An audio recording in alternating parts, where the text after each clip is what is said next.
Live from downtown Detroit, home of WDIV and Click on Detroit, Local 4 News at 5 starts now.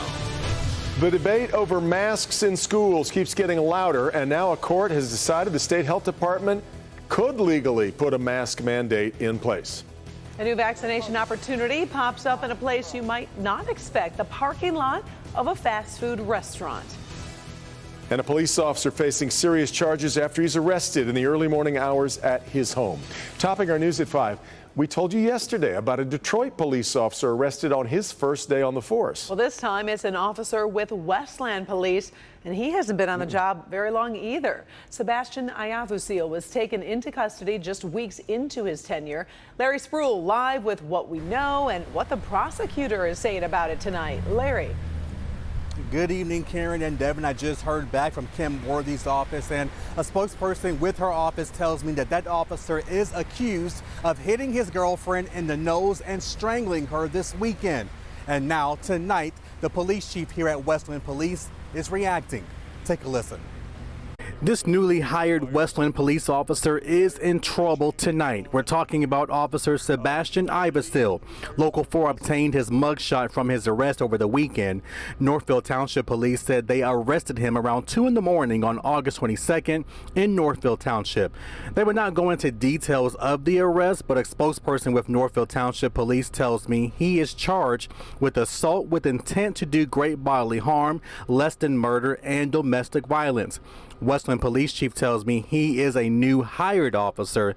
As a matter of fact, here is video and photos of Ayavusil being sworn in as a Westland officer in his swearing-in ceremony on July 6th of this year. I talked to Westland Police Chief Jeff Jadrusik. He sent me this statement about the incident. It says, I recently learned of the off-duty domestic violence incident involving Sebastian Ayavusil. His involvement in the off-duty incident has resulted in criminal charges against him. There will be a separate Westland Police internal investigation taking place regarding his employment. He is a newly hired police officer who is still in the training program. At this point in time, he has been placed on administrative leave pending the conclusion of the investigation. And that officer was arraigned yesterday. He did tell the judge that he was not. All right, we are having a little bit of difficulty with Larry's signal. We do know that the officer is scheduled to go to court and face a judge on September 3rd for a probable cause hearing. Of course, we'll be following that case carefully. Thank you. Our other big story at this hour is the heat. It is moved into the 90s out there as promised. It really is dangerous out there at times. Andrew's following a couple of storm chances for us tonight that could bring some relief. Devin and Karen, you're exactly right. First off, the high heat and humidity. We talked about this since yesterday. High temperatures now so far, 90 degrees over at City Airport, still at 90 at Metro Airport, 91 in both Monroe and Adrian. Even though it's not near 90, it's getting closer to it. We're looking at temperatures well into the upper 80s in places like Lapeer and Sandusky. And you factor in the humidity, it feels like it's in the upper 90s, even if it's in the 80s in your neighborhood. It feels like 98 right now for our friends in Mount Clemens. Feels like 100 over at Metro Airport. So even during these evening hours, as the sun is setting, don't be fooled. Water is still the best thing to drink if you're headed out and about. Wear light and loose fitting clothes. Also, make sure you're in or near air-conditioned areas. Not much in the way of storms yet, but there's some more to our west. This evening it remains dry, but we'll talk about the possibility of these storms for tonight and tomorrow coming up.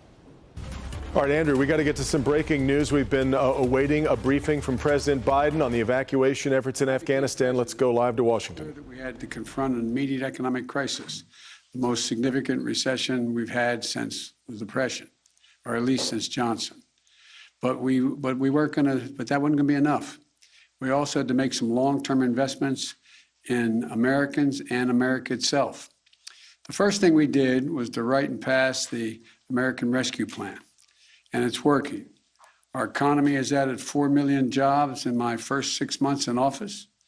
Economic growth is up to the fastest it's been, the fastest rate in 40 years, and unemployment is coming down. Right now, our economic growth is leading the world's advanced economies. But to win the future, we need to take the next step. Today, the House of Representatives did just that. Today's vote in the House allowed them to consider my Build Back Better agenda, a broad framework to make housing more affordable, bring down the cost of prescription drugs by giving Medicare the power to negotiate lower prices for drugs, make elder care more affordable, provide 2 years of free universal high-quality pre-K and 2 years of free community college, provide clean energy tax credits, continue to give the middle-class families the well-deserved tax cut for daycare and health care that they deserve, allowing a lot of women to get back to work primarily, and provide significant monthly tax cuts for working families with children through the child care tax credit. These investments are going to lower out-of-pocket expenses for families and not just give them a little more breathing room. In addition, we're going to make long overdue, much-needed investments in basic, hard infrastructure of this nation. This is an area where we have broad bipartisan agreement to invest in our antiquated roads, highways, bridges, transit, drinking water systems, broadband, clean energy, environmental cleanup, and making our infrastructure more resilient to the climate crisis, and so much more. And this is all paid for. Instead of giving every break in the world to corporations and CEOs, by the way, 55 of our largest companies in America paid $0 in federal taxes on more than $40 billion in profit last year. We can ask corporations and the very wealthy just to pay their fair share. They can still be very wealthy, they can still make a lot of money, but just begin to pay their fair share. So we can invest in making our country stronger and more competitive, create jobs and raise wages, and lift up the standard of living for everyone. The bottom line is, in my view, we're a step closer to truly investing in the American people, positioning our economy for long-term growth, and building an America that outcompetes the rest of the world. My goal is to build an economy from the bottom up and the middle out, not just the top down. And that's what we're on our way of doing. Look, I want to thank Speaker Pelosi, who was masterful in her leadership on this, and Leader Hoyer and Whip Clyburn and Chairman DeFazio, the entire House leadership team, for the hard work, dedication, and determination to bring people together so we can make a difference in people's lives. I also want to thank every Democrat in the House who worked so hard over the past few weeks to reach an agreement and who supported the process for House consideration of the Jobs and Infrastructure Plan, the Build Back Better effort. There were differences, strong points of view. They're always welcome. What is important is that we came together to advance our agenda. And I think everyone who did that, I think everyone who did it was there. Look, I also want to thank everyone who voted to support the John Lewis Voting Rights Act. You know, advancing, it's an act to restore and expand voting protections, to prevent voter suppression, and to secure the most sacred of American rights, the right to vote freely, the right to vote fairly, and the right to have your vote counted. The House is active. The Senate also has to join them to send this important bill to my desk. And the Senate has to move forward on the People's Act, critical legislation to protect our democracy and the right to vote. We need both of those election bills. But let me now turn to Afghanistan. I've met this morning with my counterparts in the G7, as well as heads of the United Nations, NATO, and the European Union. I express my thanks for the solidarity we have seen as we've stood up an unprecedented global effort. I updated our partners on the significant progress we made in the past 10 days. As of this afternoon, we've helped evacuate 70,700 people just since August the 14th, 75,900 people since the end of July. Just in the past 12 hours, another 19 U.S. military flights, 18 C-17s and 1 C-130 carrying approximately 6,400 evacuees, and 31 coalition flights carrying 5,600 people have left Kabul just in the last 12 hours. A total of 50 more flights, 12,000 more people since I updated you this morning. These numbers are a testament to the efforts of our brave service women and men, to our diplomats on the ground in Kabul, and to our allies still standing with us. And we had a productive discussion. There was strong agreement among the leaders about the evacuation mission underway, as well as the need to coordinate our approach to Afghanistan as we move forward. First, on evacuation, we agreed that we will continue to our close cooperation to get people out as efficiently and safely as possible. We are currently on a pace to finish by August the 31st. The sooner we can finish, the better. Each day of operations brings added risk to our troops, but the completion by August 31st depends upon the Taliban continuing to cooperate and allow access to the airport for those who we're transporting out and no disruptions to our operations. In addition, I've asked the Pentagon and the State Department for contingency plans to adjust the timetable should that become necessary. I'm determined to ensure that we complete our mission, this mission. I'm also mindful of the increasing risks that I've been briefed on and the need to factor those risks in. They're real and significant challenges that we also have to take into consideration. The longer we stay, starting with the acute and growing risk of an attack by a terrorist group known as ISIS-K, an ISIS affiliate in Afghanistan, which is a sworn enemy of the Taliban as well. Every day we're on the ground is another day we know that ISIS-K is seeking to target the airport and attack both U.S. and allied forces and innocent civilians. Additionally, thus far, the Taliban have been taking steps to work with us so we can get our people out. But it's a tenuous situation. We've already had some gunfighting break out. We run a serious risk of it breaking down as time goes on. Second, the G7 leaders and the leaders of the EU, NATO, and the UN all agreed that we will stand united in our approach to the Taliban. We agreed the legitimacy of any future government depends on the approach it now takes to uphold international obligations, including to prevent Afghanistan from being used as a base for terrorism. And we agreed that none of us are going to take the Taliban's word for it. We'll judge them by their actions, and we'll stay in close coordination on any steps that we take moving forward in response to the Taliban's behavior. At the same time, we renewed our humanitarian commitment to the Afghan people and supported a proposal by the Secretary General Guterres of the United Nations-led international response with unfettered humanitarian access in Afghanistan. Third, we talked about our mutual obligation to support refugees and evacuees currently fleeing Afghanistan. The United States will be a leader in these efforts, and we'll look to the international community and to our partners to do the same. We're already seeing our allies' commitment.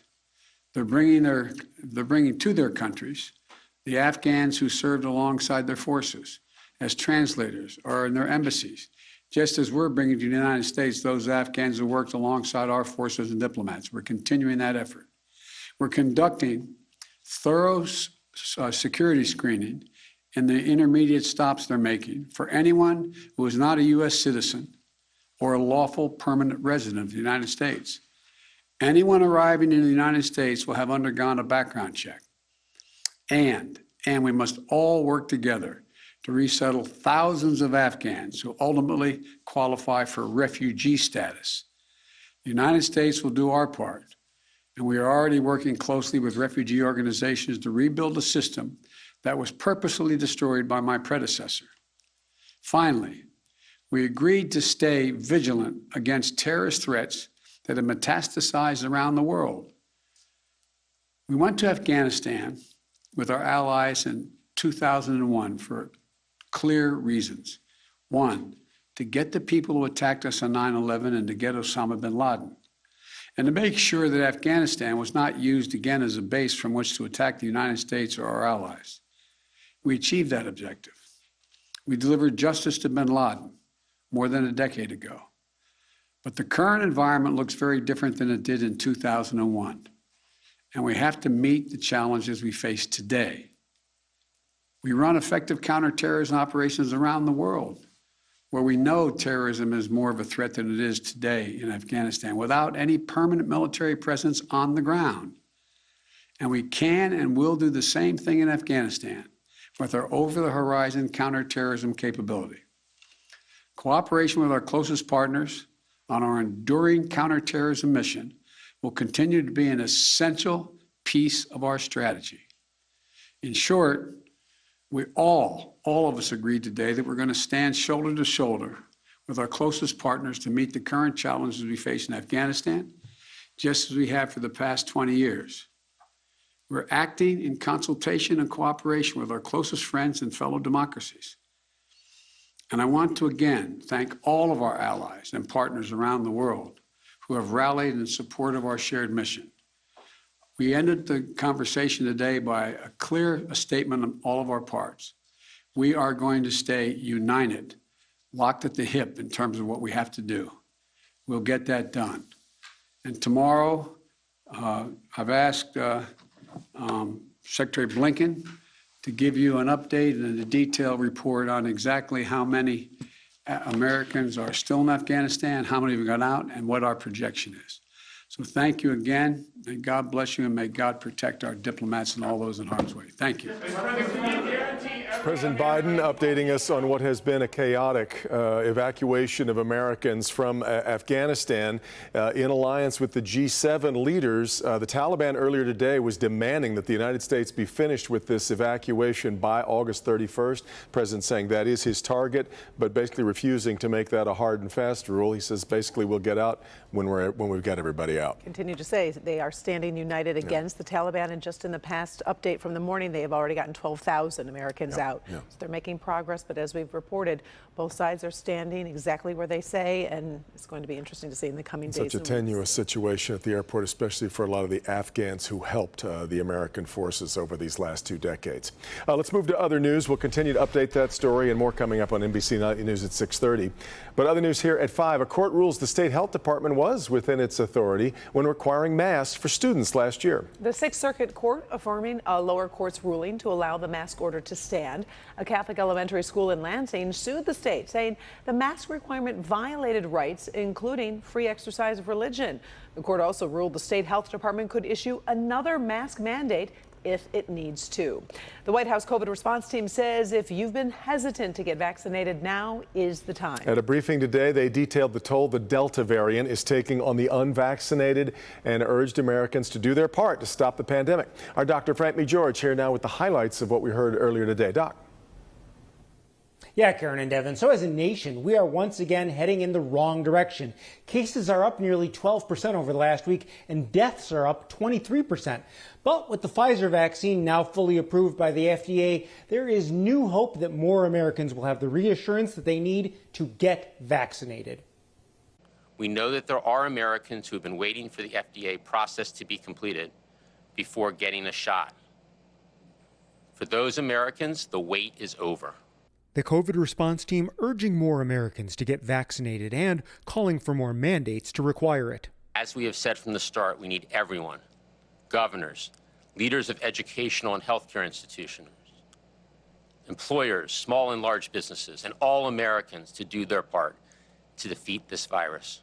The push comes as national sampling of U.S. hospitals shows the unvaccinated remain at high risk. COVID-19 associated hospitalization rates were 17 times higher in unvaccinated, shown by the blue line, compared to vaccinated adults, shown by the green line. 98% of the samples tested in the U.S. are now from the more contagious Delta variant. If you are unvaccinated and ready to revisit your decision to get vaccinated, or if you still have questions, talk to your physician or a trusted source to get the information you need to get vaccinated. And as the battle continues over masks in schools, the Surgeon General said he is bothered deeply by efforts to block safety measures. I think we have a moral responsibility to do everything we can to protect our kids as they go back to school and try to learn the way kids are supposed to do. And that means that we've got to make sure that schools have mask requirements. Now, the surge in the South is having an impact on vaccination rates. In fact, 6 million Americans got vaccinated in the past 7 days, which is the highest ever 7-day total in more than a month and a half. Back to you. Which is showing some movement. Exactly right. All right, Doc. All right, and we will be right back.